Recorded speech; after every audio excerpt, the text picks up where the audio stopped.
The first thing that comes into mind when you hear the word monopoly is the Monopoly trading board game that we used to play in our childhood. So the concept of monopoly is similar here, and that is used in this particular board game.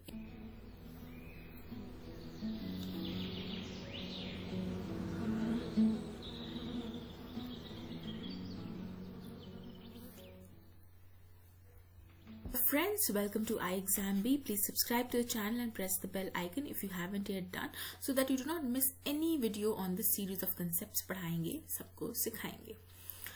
As you've seen in the thumbnail, are monopolies always bad? So to understand whether they are always bad or they are good for the consumers, you need to know what exactly is a monopoly. So monopoly, this word is derived from two Greek words. One is the mono and the other is pollen. So mono means single and pollen means to sell.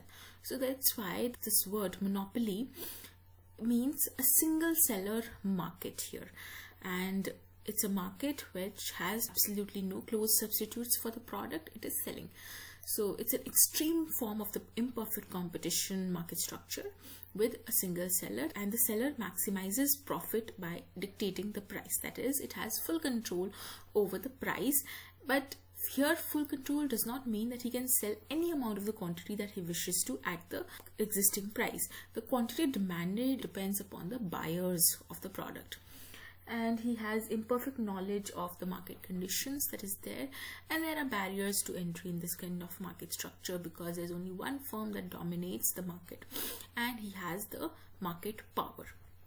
So he can also practice price discrimination, wherein he can charge different price from different buyers for the same good, or he can charge different price for different buyers for different units of the good sold. Also, it is important to know that the monopolist, he decides one of the two things. Either he can fix the quantity that he wants to produce and sell and leave the price to be determined by the demand of the consumer, or he can fix the price and leaving the quantity or the amount to be sold to be decided by the consumer.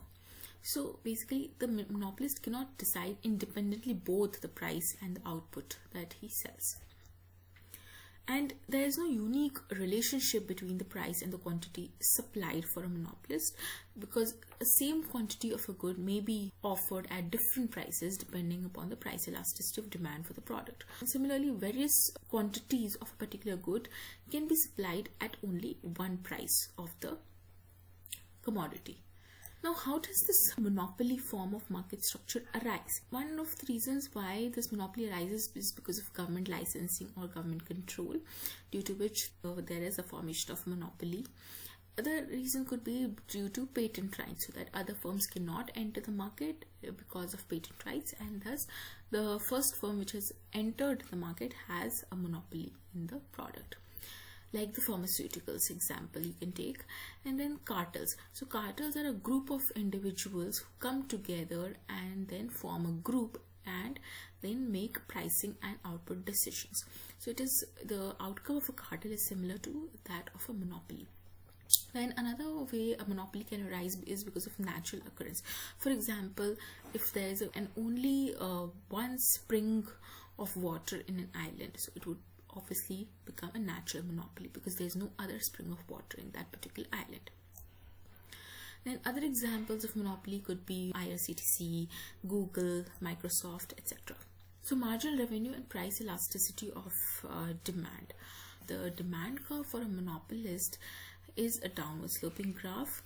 He can sell more only by lowering the price of the product, and the demand curve that the monopolist faces is relatively steeper as compared to the one that is there in monopolistic competition, because here the product has no close substitutes.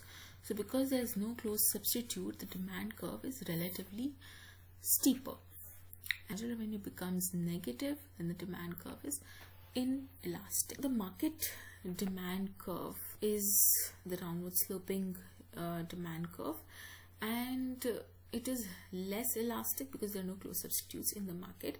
And the marginal revenue curve lies below the demand curve that the monopolist faces, and the total revenue curve is like an inverted vertical parabola in case of monopolist, because when the total revenue is rising, the marginal revenue is positive, and when the total revenue shows a fall, the marginal revenue is negative, because marginal revenue is nothing but the slope of the total revenue curve.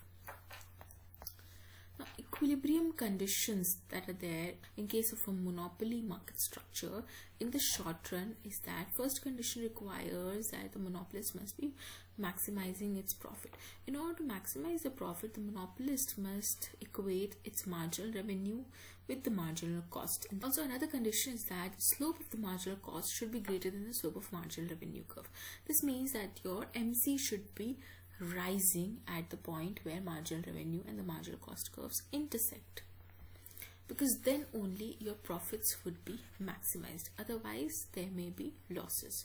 So if you look at this diagram here, this is the marginal revenue curve, this is the marginal cost curve. They both intersect at the point E, and here you can see marginal cost is rising. Hence this is the equilibrium condition in the short run.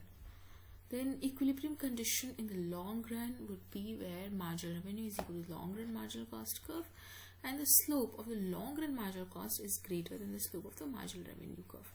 So here the only difference in long run is that now we'll be looking at the long run marginal cost curve instead of the short run marginal cost curve.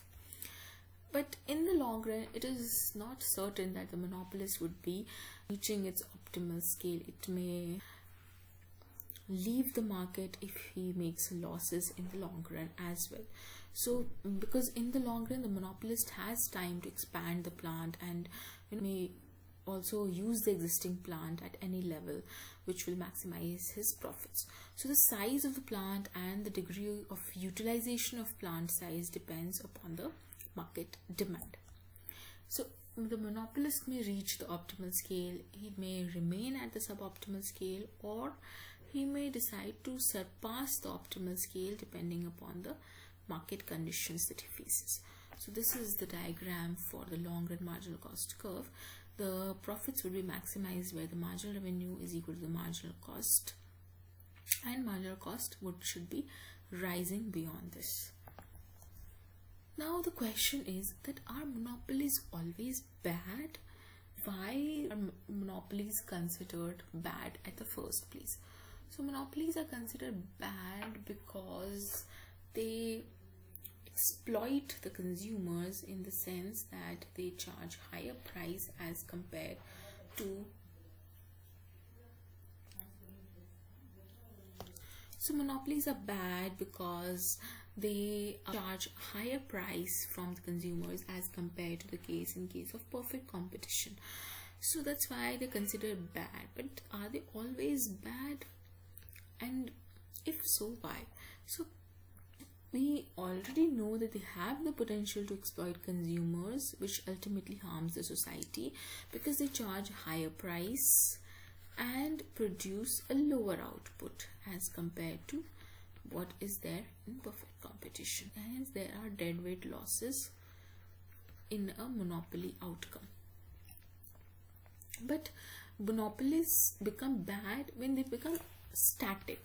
So for instance, in technology you have a dynamic world. Everything is continuously evolving. You can create new things from time to time.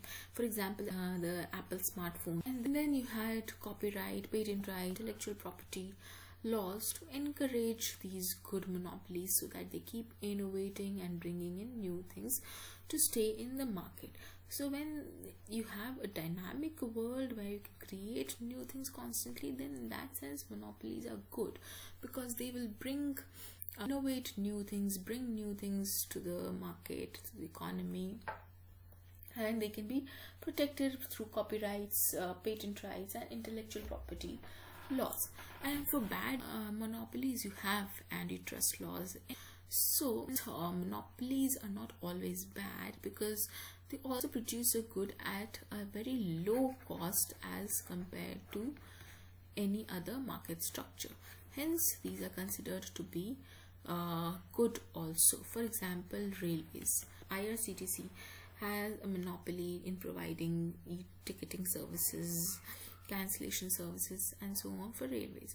So it has a monopoly in railways. But if the same task of other firm tries to enter the market of railways, then they might not be able to produce the outcome at such a low cost as is already being done by IRCTC.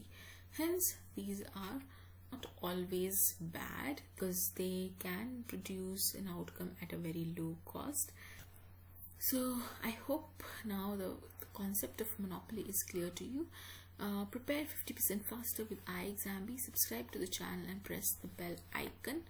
You also attempt the quiz that is available along with the video. You can find the link for the quiz in the description. Thank you.